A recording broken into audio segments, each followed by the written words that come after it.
Assalamualaikum warahmatullahi wabarakatuh dan selamat sejahtera untuk semua murid SK Taman Sudamai. Apa khabar semua?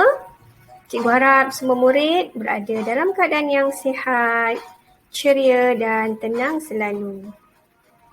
Baik, untuk hari ini cikgu ingin sampaikan perkongsian yang bertajuk tips membentuk disiplin diri.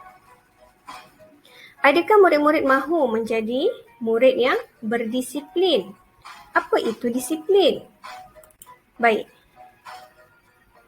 Disiplin merupakan salah satu sikap yang sangat baik di mana jika anda ingin menjadi murid yang berdisiplin, anda haruslah mengikuti ataupun sama-sama amalkan tips yang cikgu akan beri ini. Iaitu yang pertama, beriltizam. Beriltizam bermaksud anda berazam ataupun mempunyai rasa tanggungjawab untuk menjadi seorang yang baik, seorang yang cemerlang, seorang yang berdisiplin. Okey, anda perlulah tanam sikap dan azam untuk menjadi murid yang cemerlang.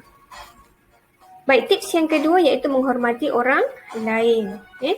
Untuk membentuk disiplin diri, murid-murid haruslah menghormati guru, menghormati ibu bapa, menghormati rakan-rakan dan menghormati orang yang berada di sekeliling kita. Jika kita menghormati orang lain, kita akan menjadi orang yang berdisiplin. Seterusnya, yang ketiga, tips untuk menjadi seorang yang berdisiplin, murid-murid haruslah menepati masa. Masa itu penting, masa itu emas. Jika murid-murid dapat mengurus masa dengan baik, datang ke sekolah di awal waktu, belajar, mengikuti masa, mengurus masa dengan baik, murid-murid akan menjadi murid yang berdisiplin.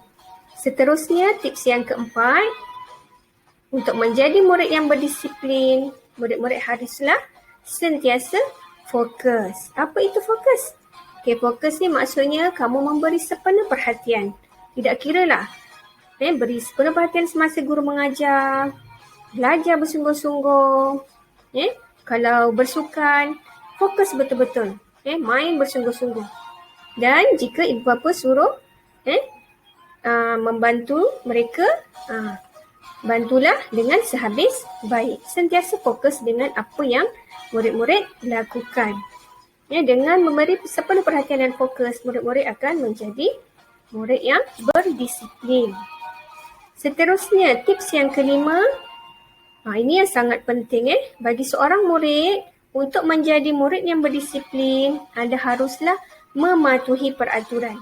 Tidak kiralah murid-murid berada di mana saja.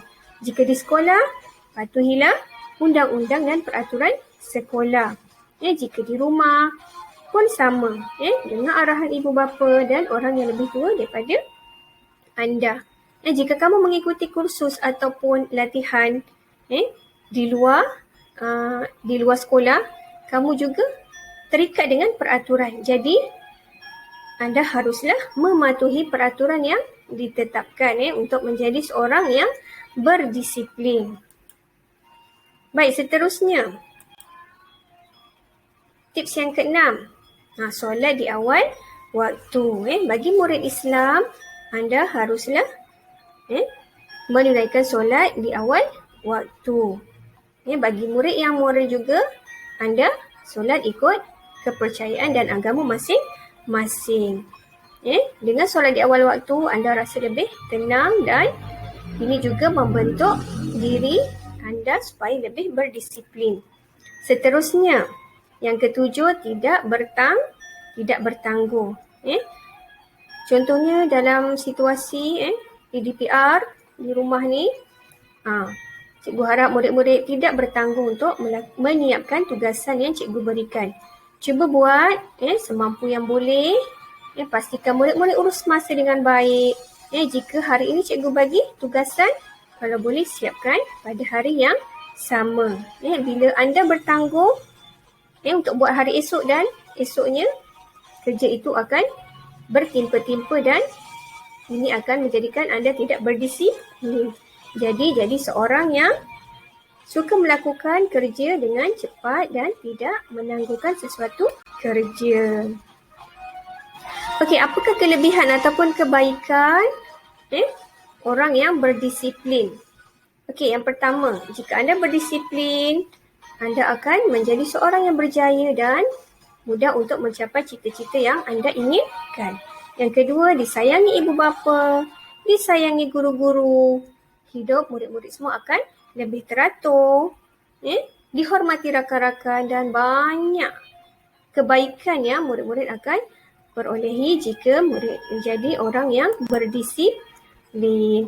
Jadi sama-sama kita amalkan tips yang cikgu berikan supaya murid-murid menjadi seorang yang berdisiplin dan cemerlang. Semoga perkongsian ini dapat memberi manfaat kepada murid-murid. Sekian saja untuk perkongsian hari ini. Assalamualaikum warahmatullahi wabarakatuh.